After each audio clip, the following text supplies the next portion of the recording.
نحمدہ و نصلی علی رسولہ الکریم اما بعد فاعوذ باللہ من الشیطان الرجیم بسم اللہ الرحمن الرحیم۔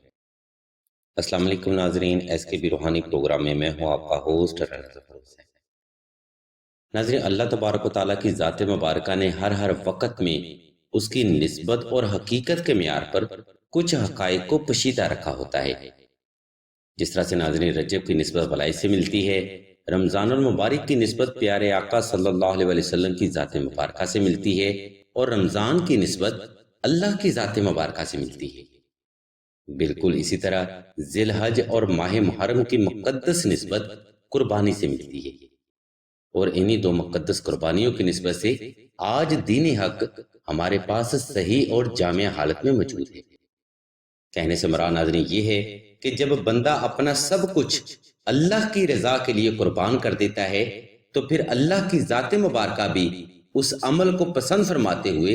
اپنے بندے کے اس عمل کو دین کا حصہ بنا کر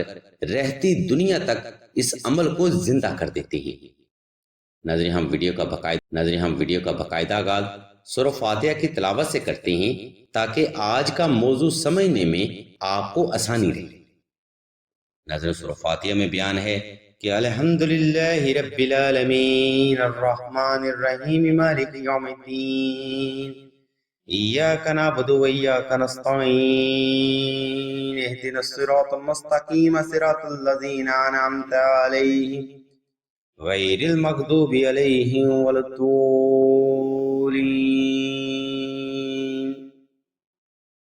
سورہ فاتحہ کی آخری آیات میں ناظرین فرد اللہ کی ذات سے مدد مانگتا ہے اور کہتا ہے کہ اے اللہ ہمیں ان لوگوں کے رستے پہ چلا جن پر تو نے اپنا انعام کیا، ان لوگوں کے رستے پہ نہیں جن پہ تو نے اپنا غضب کیا۔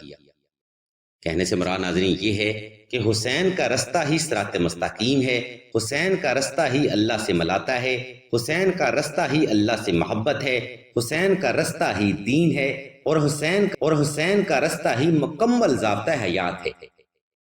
کیونکہ حسین علیہ السلام ہی اللہ کا وہ بندہ ہے جس پر انعام کیا گیا، اور ان آیات میں ہر صاحب ایمان فرد اللہ کی ذات سے حسین کا رستہ یعنی کامیابی کا رستہ دعا میں مانگ رہا ہوتا ہے۔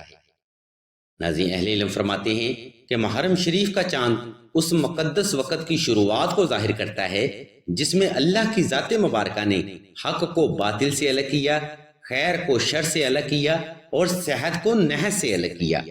تو گویا کہنے کا مقصد یہ ہے کہ اگر آپ کو بھی بندش، رکاوٹ، اثرات، ناکامی، بدقسمتی، جادو، سحر و اسیب اور سفلی علم کا سامنا ہے تو بے شک محرم کا چاند آپ کی بدقسمت کو اچھی قسمت میں بدلنے کی قدرت اللہ کے حکم سے رکھتا ہے۔ اس مقدس وقت سے فیض حاصل کرنے کے لیے آپ نے فرسٹ محرم کا چاند دیکھنے کے بعد 2 رکعت صلاۃ الحاجت نفل ادا کرنی ہے۔ ان نوافل کی پہلی رکعت میں ناظرین آپ نے 32 بار سورہ اخلاص کا اضافہ کر لینا ہے، اور دوسری رکعت میں آپ نے 32 بار سورہ کوثر کا اضافہ کر لینا ہے۔ یہ نوافل ناظرین آپ نے حضور نبی کریم صلی اللہ علیہ وسلم کی بارگاہ میں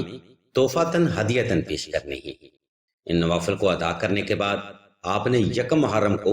حسب تفیق صدقہ کی نیت لازمی کر لینی ہے۔ ناظرین اس مقام پر ہم ایک بات عرض کرتے چلیں کہ اگر صدقہ دیتے وقت آپ کے پاس جیب میں گنجائش زیادہ ہو تو کوشش کریں صدقہ آل محمد کی نسبت سے کچا راشن کی شکل میں ادا کیا جائے، اور اگر صدقہ دیتے وقت آپ کے پاس جیب میں گنجائش کم ہو تو آپ آل حسین کی نسبت سے کسی کو پانی بھی پلا سکتے ہیں۔ اس صدقہ کے بعد ناظرین آپ نے محرم کا چاند دیکھنے کے بعد سے لے کے یکم محرم کی مغرب سے پہلے 313 بار درود ابراہیمی، 313 بار سورہ کوثر اور 313 بار دعائے نادیلی کی تلاوت دل سے کرنی ہے۔ یہ تلاوت ناظرین آپ نے نہایت توجہ، محبت اور عقیدت کے ساتھ باوضو ہو کر کرنی ہے۔ اس تلاوت کے تمام ہونے پر آپ نے اپنے اس عمل کو وسیلہ بناتے ہوئے آل محمد کے صدقہ اللہ کے حضور اپنی دعا اور حاجت رکھنی ہے۔ انشاءاللہ اس عمل کی نسبت اور اللہ تبارک و تعالیٰ کی رحمت خاص سے آپ کی ہر جائز حاجت اور دلی مراد ضرور پوری ہوگی۔ ناظرین اہل علم فرماتے ہیں کہ محرم کا چاند وظیفہ سے آپ تمام زندگی